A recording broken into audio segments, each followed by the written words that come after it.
Let's mic देश का मिजाज साउथ। नमस्कार। लेट्स माइक देश का मिजाज और खबरें दक्षिण भारत से। केरल विधानसभा चुनाव में सत्तारूढ़ एलडीएफ और विपक्षी यूडीएफ दोनों ही सत्ता हासिल करने का दावा कर रहे हैं। सीपीएम की तिरुवनंतपुरम में हुई आंतरिक बैठक में एलडीएफ ने 75 सीटों के साथ सत्ता बरकरार रखने का अनुमान लगाया है, जबकि सार्वजनिक रूप से 90 से ज्यादा सीटों का दावा किया जा रहा था।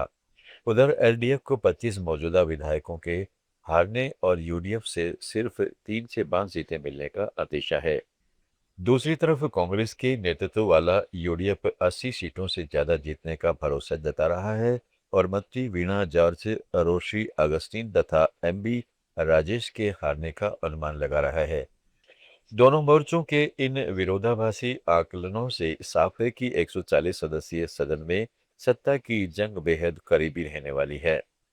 तमिलनाडु में चुनाव प्रचार को पहुंचे भाजपा के राष्ट्रीय अध्यक्ष नितिन नवीन ने आज मदुरै में मीनाक्षी मंदिर पहुंचकर दर्शन किए।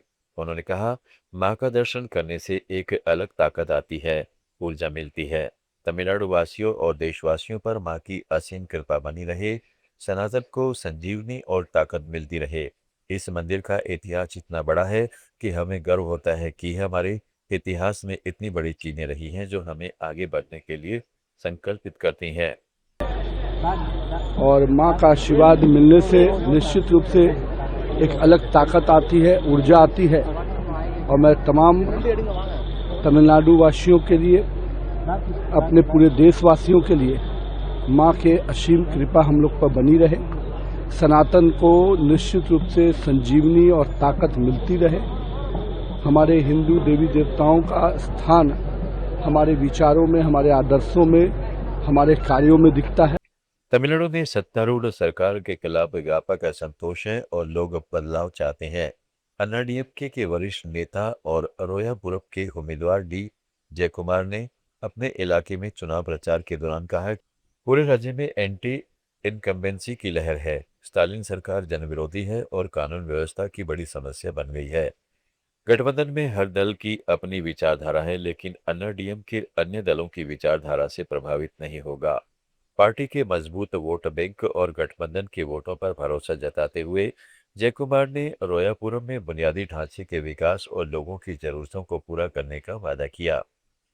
कर्नाटक में बेलगावी जिले के 13 गांवों में अनुसूचित जाति समुदायों पर की गई एक नई सर्वे में चौंकाने वाला खुलासा हुआ है। एक्शन एंड कर्नाटक प्रोजेक्ट्स के इस साल फरवरी में किए गए सर्वे में 390 ऐसी परिवारों में से लगभग 50% यानी 196 घरों में शौचालय नहीं है, जबकि राज्य को वर्ष 2018 में खुले में शौच मुक्त घोषित किया जा चुका है।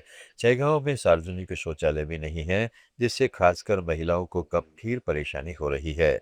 सर्वे में स्वच्छ भारत मिशन की घोषणाओं और वास्तविक स्थिति के बीच बड़े अंतर को उजागर किया गया है, जिससे ग्रामीण स्वच्छता और समावेशी विकास की चुनौतियां एक बार फिर सामने आई हैं।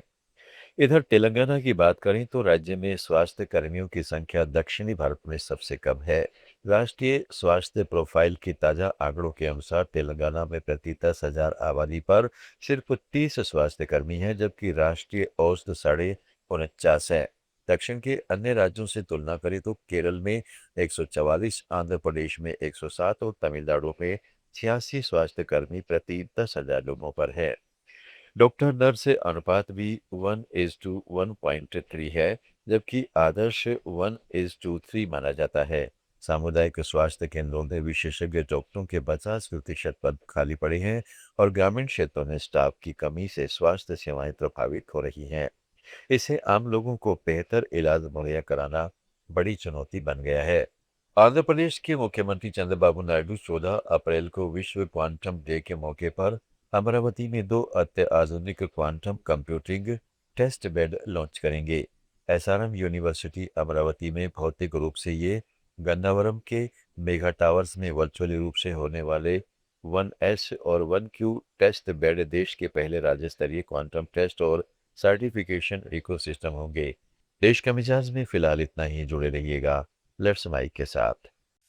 आप सुन रहे थे let's mike more than radio. Follow कीजिए हमें हमारे सोशल मीडिया प्लेटफॉर्म्स पर।